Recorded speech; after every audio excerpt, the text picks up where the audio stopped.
اللہ کے نبی کی حدیث النکاح من سنتی، اگر آدمی کے اندر کوئی جسمانی طور پر کوئی کمی نہیں ہے، کوئی عیب نہیں ہے اور وہ طاقت رکھتا ہے شادی کی، تو شادی ضرور کرے. اگر آدمی شادی نہیں کرے گا غلط راستوں کی طرف جائے گا، حرام کام کرے گا. اس لیے شادی کرنا ضروری ہے. اگر جو لوگ استطاعت ہونے کے باوجود شادی نہیں کرتے ہیں وہ گناہ کا کام کرتے ہیں.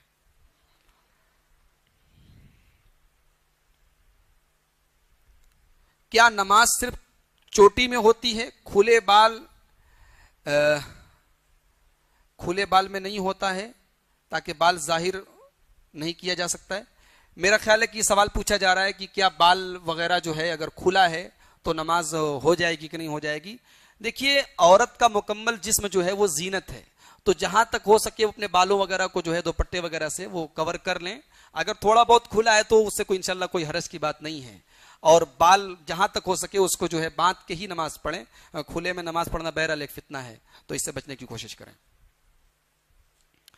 کیا ہم فیک ایکسپیرینس رکھ کے جاب کرنا حرام ہے کیا؟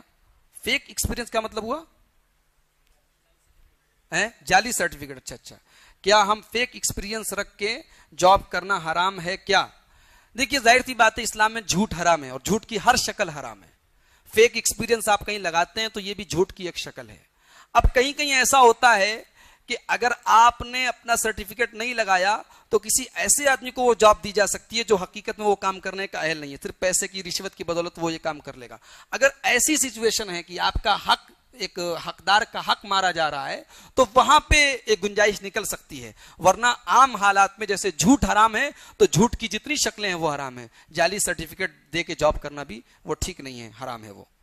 کیا ہم پیسوں سے جاب خریدنا حرام ہے کیا؟ اس کا بھی وہی میٹر ہے. کہیں کہیں ایسا ہے کہ بغیر پیسہ دیے آپ کو جاب ملنی ہی نہیں ہے. آپ جتنے بھی ٹیلنٹڈ ہیں، جتنے بھی آپ پڑھے لکھے ہیں، لیکن آپ کو پیسہ دینا ہی ہے.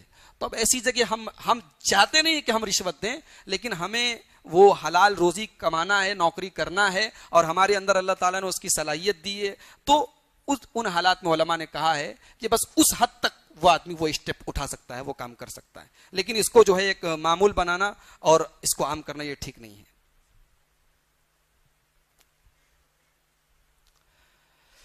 20 رکعت تراویح کے بارے میں ایک سوال آیا ہے.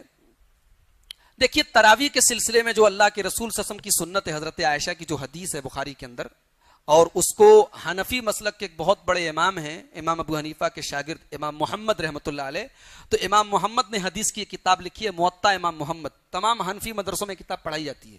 تو موطا امام محمد کے اندر بھی امام محمد رحمۃ اللہ علیہ نے تراویح کے چیپٹر میں یہ حدیث نقل کی ہے. یعنی وہ بھی یہ ایکسپٹ کرتے ہیں کہ یہ نماز تراویح کے معاملے میں ہے. وہ حدیث کیا ہے بخاری کی کہ حضرت عائشہ سے سوال کیا گیا کہ کیف کانت صلاۃ رسول اللہ صلی اللہ علیہ وسلم فی رمضان، اللہ کے رسول کی رمضان کی نماز کیسی ہوتی تھی. غور کیجئے، سوال کرنے والے نے سوال تراویح کے بارے میں کیا، اس لیے کہ رمضان کی نماز تراویح ہے.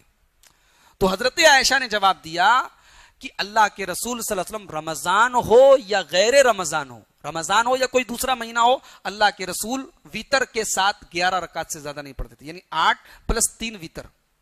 اب کچھ لوگ کہتے ہیں کہ یہ حدیث تہجد کے معاملے میں ہے. اگر ہم یہ مان لیں کہ حضرت عائشہ نے تہجد کے بارے میں یہ بات کہی ہے تو پھر ہمیں یہ بھی مان لینا چاہیے کہ نعوذ باللہ حضرت عائشہ کو سمجھنے کی صلاحیت نہیں تھی کہ سوال کچھ کیا جا رہا ہے، جواب کچھ دے رہی ہیں. سوال کرنے والا تراویح کے بارے میں سوال کر رہا ہے اور وہ جواب تہجد کے بارے میں دے رہی ہیں. حضرت عائشہ جن کے علم کا یہ حال ہے کہ بڑے بڑے صحابہ ان سے فتویٰ پوچھتے تھے، وہ اتنی نادان نہیں ہو سکتی. تو حقیقت یہ ہے کہ سوال کرنے والے نے صرف ایک سوال کیا تھا کہ تراویح کیسی تھی اللہ کے نبی نے، اور حضرت عائشہ نے 2 چیزوں کا جواب دے دیا. حضرت عائشہ نے یہ بھی بتا دیا کہ اللہ کے نبی کی تراویح 8 رکعت تھی، اور یہ بھی بتا دیا کہ اللہ کے نبی عام دنوں میں بھی جو تہجد پڑھتے تھے، جس کو ہم رمضان میں تراویح کہتے ہیں، وہ نماز بھی 8 ہی رکعت ہوتی تھی. اور حضرت عائشہ کی اس حدیث سے یہ بھی ثابت ہو گیا کہ اللہ کے نبی نے کبھی بھی تراویح اور تہجد کے نام سے الگ الگ نماز نہیں پڑھی، دونوں ایک ہی نماز کے 2 نام ہیں. اب حرم میں 20 رکعت کیوں پڑھی جاتی ہے؟ تو دیکھیے آج حرم جو ہے پوری دنیا کے مسلمانوں کا مرکز ہے.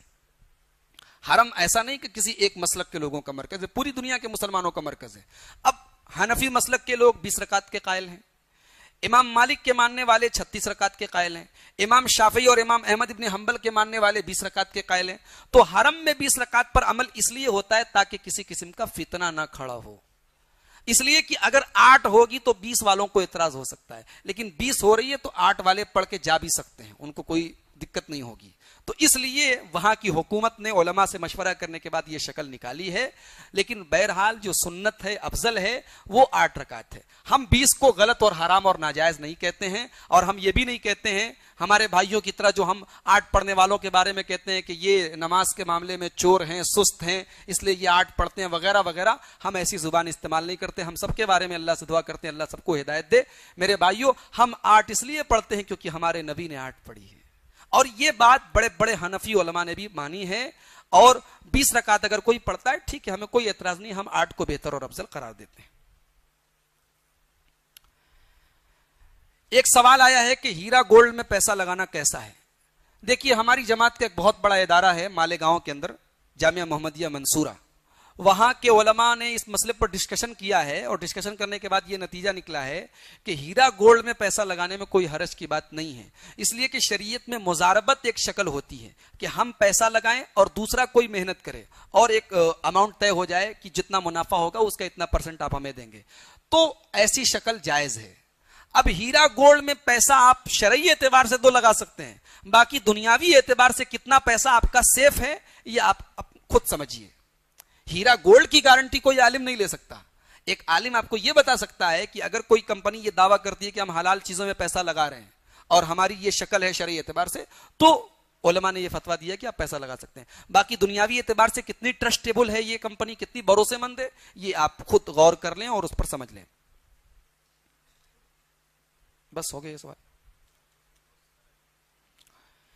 ایک ہی دن میں نکاح اور ولیمہ جائز ہے کیا؟ دلیل کی روشنی میں وضاحت کریں.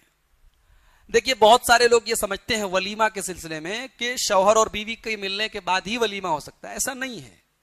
ہاں، ولیمہ کے سلسلے میں یہ شرط ہے کہ شوہر اور بیوی کو تنہائی مل گئی ہو.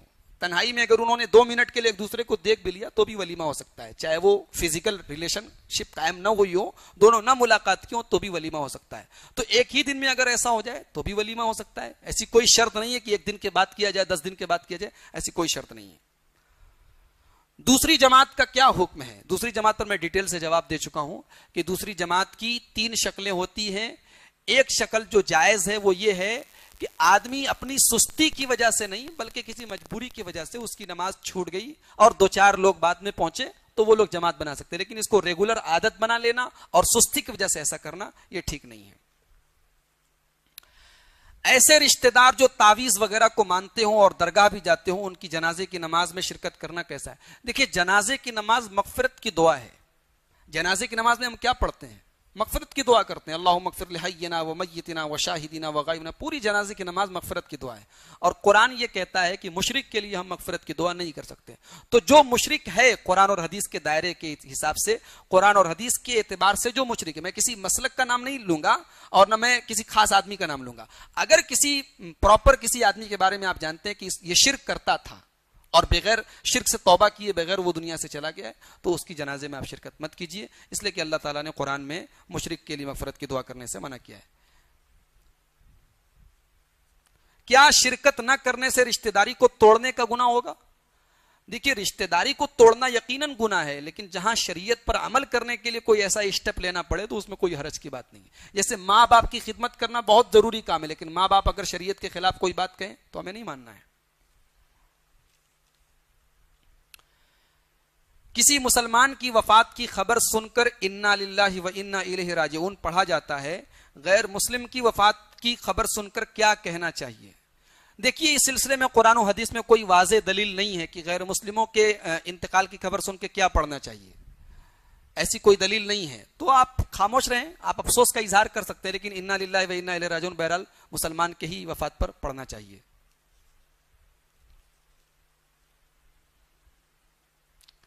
گھر میں سب جاہل ہیں، ایک شخص عالم ہے، اس کو معلوم ہے کہ صحیح کیا ہے غلط کیا ہے، مگر جب غلط ہوتا ہے تو اس کو روکتا نہیں، اسے بڑھاوا دیتا ہے. اس کا حل بتائیے. اب اس کا حل تو اسی سے پوچھیے. اس کا حل میں کیا بتاؤں؟ اب وہ آدمی اگر عالم ہے اور اصلاح نہیں کرتا ہے تو وہ غلط کر رہا ہے. بہرحال عالم جو ہے اس کی یہ ذمہ داری ہے کہ گھر میں اگر کوئی کام غلط ہو رہا ہے تو وہ اصلاح کرے. زکوٰۃ کن کن چیزوں پر نکالنا فرض ہے؟ ہم ڈیٹیل سے زکوٰۃ کے اوپر درس دے چکے ہیں. زکوٰۃ سونے پر ہے،